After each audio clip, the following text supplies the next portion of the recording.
Fala rapaziada, professor Cadu na área. Vamos para mais uma aula e concurso público de Guarda Municipal de Caxias.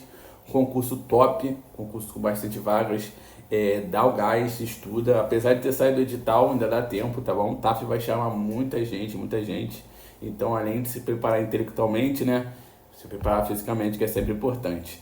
A aula de hoje a gente vai estar abordando o tema da Código Brasileiro de Trânsito, né? Tá abordando alguns temas principais, ali o início do edital e algumas questões também para estar dando aquela fortificada. Então é sempre importante a gente lendo, né? E fazendo questões.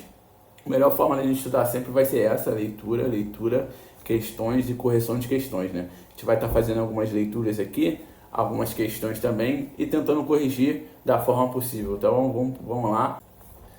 Vamos lá, pessoal, sem muita enrolação, vamos estar abordando esses dois temas principais aí, que logo no início do edital lá, que é a lei 9.503, né, de 97, que é a lei que institui o Código de Trânsito Brasileiro, e também vamos estar abordando as resoluções do Conselho Nacional de Trânsito, o famoso CONTRAN, né. A gente vai estar abordando esses dois temas e depois fazendo algumas questões para a gente ver como anda o andamento dessa primeira aula. Ficando curto a gente faz uma aula melhor, se ficando grande a gente faz uma aula menor, mas a princípio vai ser isso. Essa lei federal número 9.503 de 97 é uma base legal que institui o Código de Trânsito Brasileiro, né? Sancionada em 23 de setembro de 1997. É bem importante você frisar essas datas, né? E é muito difícil cair em concurso, mas pode ser que caia, né? Então, 23 de setembro de 97. Como é a lei mais importante que a gente tem no Código Brasileiro de Trânsito, te dá uma frisada nela, né? Ela substitui a antiga lei do Código Nacional de Trânsito e passou a principal instrumento normativo sobre o trânsito. Os pontos principais dela abrange também regular o direito e deveres de todos os usuários da via, motoristas, ciclistas, pedestres e passageiros. Ela também define infrações, penalidades, os órgãos do sistema de trânsito, né? As suas competências, os seus deveres também, estrutura, né? Em capítulos, em anexo, faz essa organização também, né? Como lei, né? Como sistema do trânsito, né? Também faz essas sanções, essas penalidades, ela está sendo sempre atualizada, então todos os anexos que entram nela, a gente vem passando, se realmente cai no concurso, está no edital, mas a gente está abrangendo ela como toda, né? Então, essa lei 9.503, ela vem trazendo tudo desse nosso Código Brasileiro de Trânsito. Vamos falar um pouco sobre o CONTRAN agora, né? Conselho Nacional de Trânsito. O CONTRAN é o órgão máximo normativo do Sistema Nacional de Trânsito. Suas resoluções servem para complementar, regulamentar e detalhar tudo do Código Brasileiro de Trânsito. É bom você gravar a diferença desses órgãos do Código Brasileiro de Trânsito. A gente vai falar a princípio do CONTRAN, né, que faz essa competência.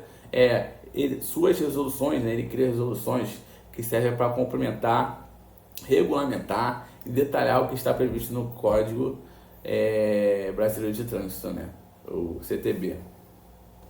Exemplos práticos de resoluções: regras para uso de cadeira infantil, especializações de placas e identificação de veículo, por exemplo, a placa Mercosul, cursos obrigatórios de condutores, por exemplo, quem trabalha com transporte coletivo tem que ter um certo tipo de carteira, quem trabalha com emergências, ambulâncias, tem que ter um certo tipo de curso, outros tipos, entendeu? Ela faz essa regulamentação e traz pra gente cada etapa desses diversos processos e regulamentações que tem, né? Voltando a falar da lei 9.503, de 23 de setembro de 1997, a gente vai dar uma ênfase nela principal, porque é a mesma coisa que falarmos que a gente está falando do Código de Trânsito Brasileiro. É um tópico muito importante. É sempre importante você ler, fazer bastante questões sobre ela, porque ela abrange, né, todo o nosso Código de Trânsito Brasileiro. Ela apresenta textos-chave da lei, como o primeiro artigo, né, que define o objetivo do Código de Trânsito Brasileiro. Ela mostra a estrutura geral das leis. São mais de 340 artigos divididos em títulos e capítulos. ressalta que o Código de Trânsito Brasileiro deve ser estudado com base nas atualizações, pois essa sofreu mais de 40 atualizações depois dela ser criada em 1997. Por isso que é importante estar se atualizando, dando uma olhada legal no edital, porque se tiver alguma autorização, o concurso vai botar no edital. A princípio, é bom ler o código e vir comigo nos vídeos que a gente vai fazer bastante questões sobre o Código de Trânsito Brasileiro. Depois dessa breve explicação que a gente teve dos nossos 2 primeiros tópicos do Código de Trânsito Brasileiro, a gente vai estar fazendo questões, né? Porque qual a importância da gente estar fazendo questões? Os concursos que tem o Código de Trânsito Brasileiro, eles fazem questões não iguais, mas parecidas, entendeu? Quanto mais questões você fizer, mais assunto você vai entender, mais questões você vai estar familiarizado. Então, você fazendo questões é a melhor forma de você estudar a legislação de trânsito. Não tem jeito. As questões vão fazer você estar bem preparado para quando você for fazer a questão na sua prova. Essas questões são muito importantes. Então, no mínimo aí, 1000 questões até o concurso só de legislação de trânsito. É bem importante você fazer bastante questões para você estar preparado na hora da prova. Essa primeira questão, vamos estar seguindo com ela agora. A educação para o trânsito, conforme preceitua o CTB, é um direito de todos e deve ser promovida de forma contínua, integrada e abrangente sobre os dispositivos legais regulamentadores que agem em temática. Assinale a alternativa correta. Então ele quer saber sobre os assuntos que a gente falou anteriormente, o que a educação para o trânsito traz, né? O CTB, alternativa A, o CTB determina que a educação para o trânsito deve ser incluída obrigatoriamente como disciplina específica no currículo escolar de todos os níveis de ensino, abrangendo escolas públicas e privadas, também jornais de grandes circulações e redes sociais.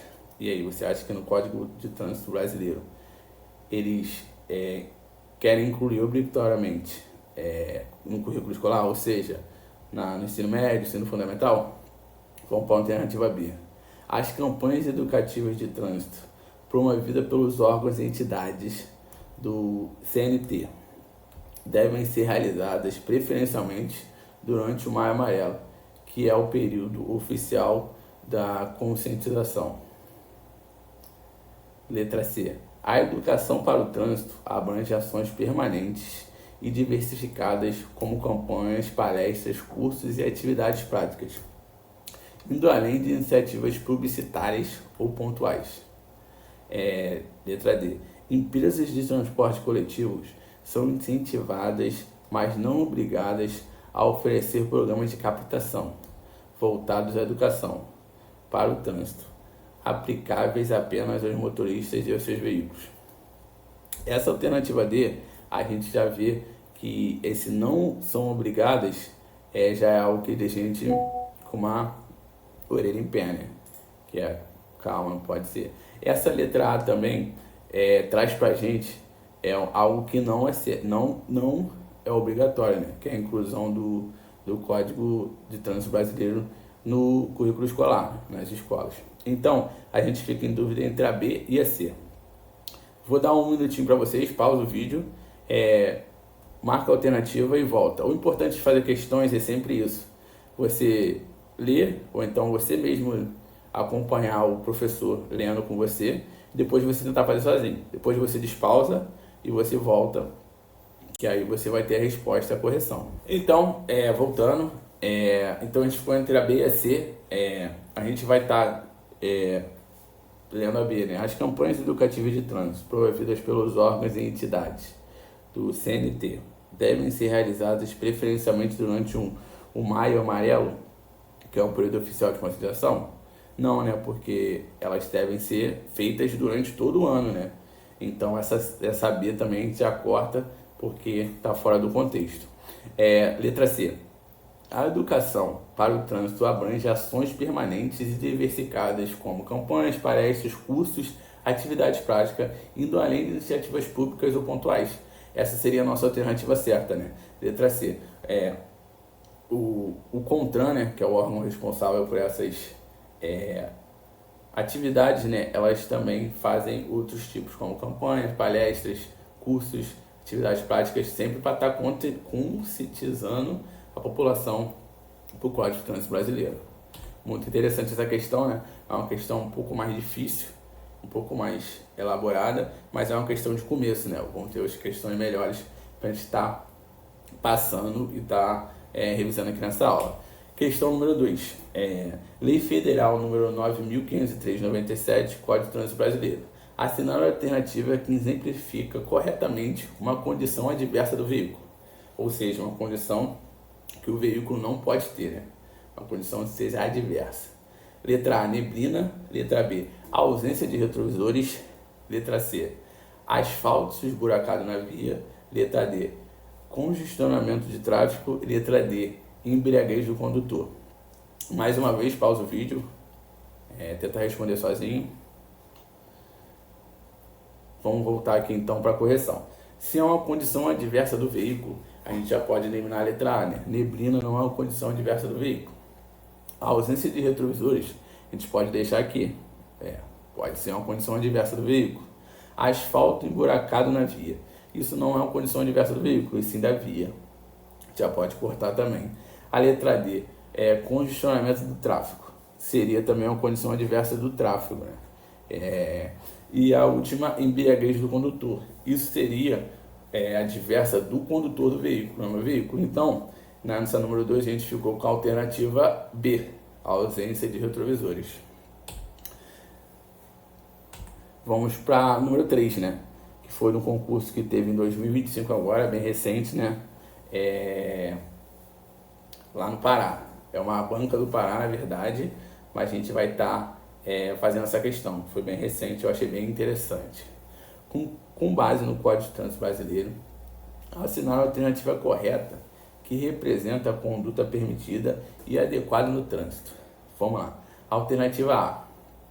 Realizar a ultrapassagem em trechos de faixa seccionada, desde que a visibilidade seja suficiente e não haja risco à segurança.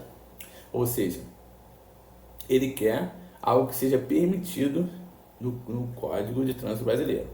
Vamos para a letra B agora. Utilizar o acostamento com faixa adicional de tráfego em situação de congestionamento intenso, para facilitar o fluxo de veículo. Letra C. Estacionar em esquinas e a menos de 5 metros de bocas de lobo. Bocas de lobo seriam os bueiros, né? Ou entradas de garagem, desde que seja por tempo reduzido. Letra D. Manter o veículo a uma distância inferior ao metro do veículo à frente, em vias urbanas de tráfego lento, para evitar o atraso no fluxo. Ou letra E. Transitar com faróis apagados em rodovias durante o dia, desde que as condições de visibilidade sejam favoráveis. Questão número 3, faz 1 minuto e já voltamos com a resposta. Então, questão número 3, né? Eles querem o que é correto fazer numa situação de trânsito, né? Numa situação o que é permitido pelo Código de Trânsito Brasileiro. Vamos começar de baixo para cima, que eu acho que fica melhor nessa questão. A letra E, transitar com os faróis apagados em rodovias durante o dia. Já pode cortar ela, porque hoje o Código de Trânsito Brasileiro, em rodovias, você sempre tem que estar pelo menos com farol baixo aceso. De dia, de noite, em qualquer período do dia, né? Então a gente já corta essa letra E. A letra D. Manter o veículo em uma distância inferior a 1 metro do veículo à frente. A gente já corta que a gente tem que, dependendo da via, a gente tem que manter uma distância maior que 1 metro desse veículo da nossa frente, né? A gente já corta a letra D. Na letra C, estacionar em esquina em menos de 5 metros de boca de lobo ou entrada de garagem, desde que seja tempo reduzido. Mesmo que seja tempo reduzido, você não pode estacionar nesse tipo de lugar, porque pode estar acarretando algum acidente mais para frente. A gente já cortaria também essa letra C. Então, a gente fica com a letra B e a letra A. A letra B seria utilizar o acostamento como faixa adicional de tráfego em situação de congestionamento intenso. Ou seja, você cortar pelo acostamento. Isso não é permitido, isso é até uma multa gravíssima, né? É uma multa num valor bem alto. Então, a gente já pode cortar também essa letra B. E sobrou para a gente a letra A, justamente a resposta da nossa pergunta, da nossa questão. Realizar ultrapassagem em trecho de faixa seccionada. O que seria faixa seccionada? É aquela faixa no qual é permitido a ultrapassagem, né? Aquela é como se fosse uma linha pontilhada. Desde que a viabilidade, visibilidade, né, seja suficiente e não haja risco de segurança. Claro que você tem que olhar ali para você não ter nenhum risco de acidente naquela questão. Então, questão número 3 vai ser alternativa A. Vamos para a questão número 4, que é uma questão bem interessante de verdadeiro ou falso. Que questão de verdadeiro ou falso sempre é muito interessante, porque você consegue abordar mais de um assunto nessa correção. Vamos lá, questão número 4. Sobre os pedestres e condutores de veículos não motorizados, analise as assertivas abaixo e assinale V se verdadeiras ou F se falsas. Assinale as alternativas que exemplifica corretamente uma condição adversa do veículo. Vamos lá. A primeira alternativa aqui. É dever do pedestre utilizar as passarelas, passagens subterrâneas ou faixa de pedestre sempre que essas existirem, sendo infração atravessar fora dessas áreas, mesmo que não haja risco de acidente. O que você acha dessa primeira alternativa? Os condutores de veículos não motorizados têm a obrigação de transitar exclusivamente pelo acostamento, salvo quando não houver acostamento ou condição de segurança, caso em que poderão utilizar a pista de rolamento, a pista principal. Quando já iniciarem a travessia, vamos à alternativa número 3, quando já iniciarem a travessia em uma faixa sem semáforo ou locais sinalizados com a presença de agentes de trânsito, pedestres possuem prioridades de passagem e relações aos veículos. Número 4 agora. Condutores de bicicleta são obrigados a sinalizar suas intenções de mudança de direção, preferencialmente utilizando gestos manuais ou sinalizações, além de respeitar a circulação de pedestres nas áreas compartilhadas. Pausa, que a gente já vai voltar. Nessa primeira alternativa, é dever de pedestre utilizar as passarelas, passagens subterrâneas ou faixa de pedestre. É dever, né, dos pedestres. Sempre que elas existirem, né? Sempre que elas existirem, ela procurar, é um dever, né, uma obrigação, elas fazerem essas travessias por esses modos, né? Então, essa primeira questão é verdadeira. A número 2. Os condutores de veículos não motorizados têm a obrigação de transitar exclusivamente pelo acostamento. Isso é correto. Quando você tem um veículo não motorizado, você tem que obrigatoriamente seguir pelo acostamento da via. Salvo quando não houver. Aí você pode ir para a pista de rolamento. Então essa segunda questão também é verdadeira. A terceira. Quando já iniciar a travessia em uma faixa sem semáforo ou local sinalizado com preço de agente de trânsito, pedestres possuem prioridade de passagem. Exatamente, pessoal. Terceira questão pode marcar V, que está certo, porque o pedestre vai ter sempre prioridade. Ainda mais numa faixa de pedestre com agente de trânsito ainda. Então, terceira também verdadeira. A número 4. Condutores de bicicleta são obrigados a sinalizar suas intenções de mudança de direção. Exatamente. Desculpa. Os condutores, eles são obrigados, né? Porque a bicicleta, grande parte, não tem seta, não tem luz de freio, então eles são obrigados a sinalizar manualmente ou com algum sinal, né? Vou virar, tal. Então essa quarta questão também é verdadeira. Então a resposta da nossa questão é o número D, né? Todas são verdadeiras.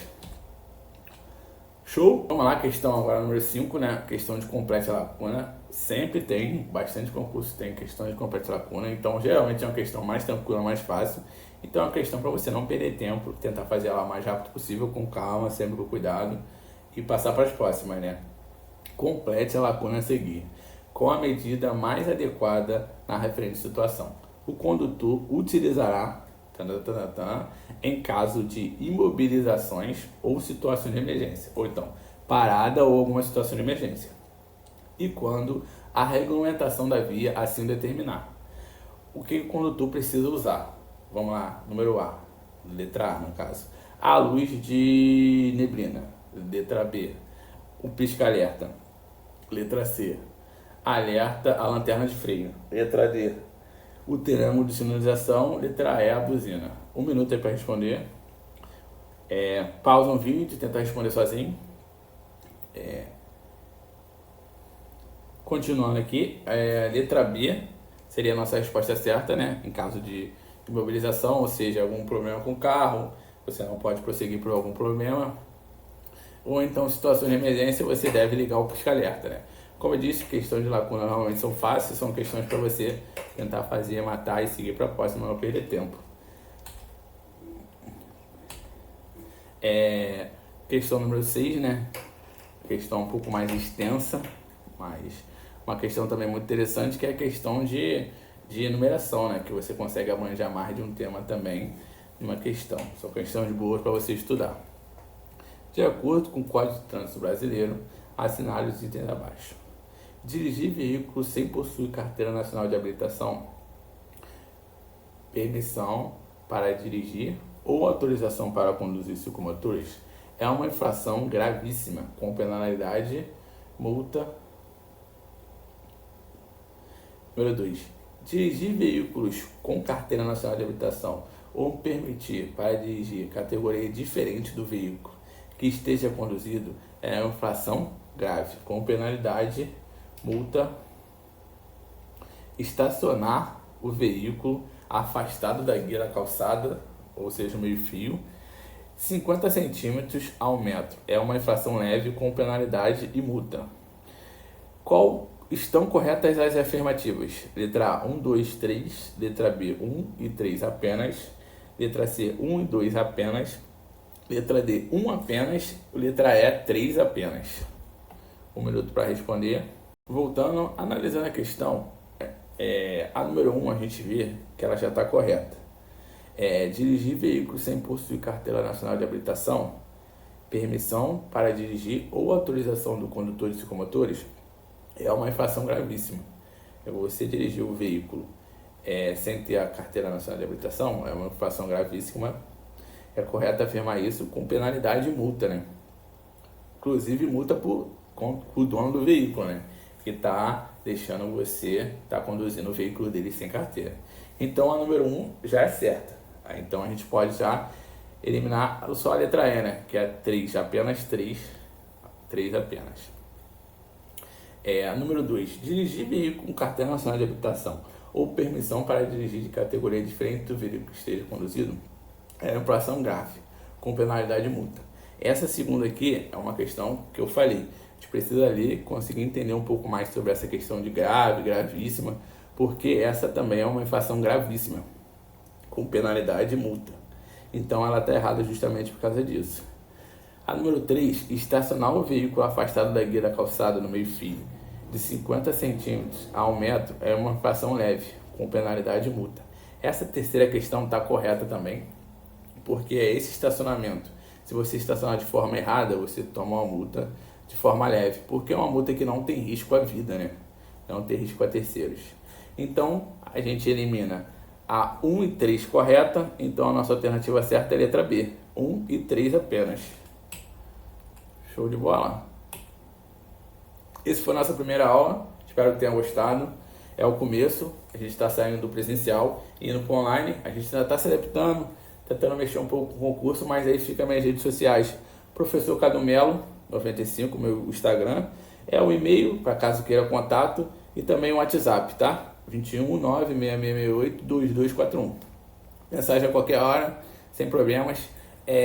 Como passei para vocês, a gente também está fazendo cronogramas. Cadu, não vai dar tempo de eu estudar, já está o edital pronto. Claro que dá, fala comigo, eu consigo passar para você um cronograma por um preço muito acessível, muito menos que metade de uma pizza aí que você paga, e você vai ter um cronograma agora completo para você estudar todo o seu período de concurso.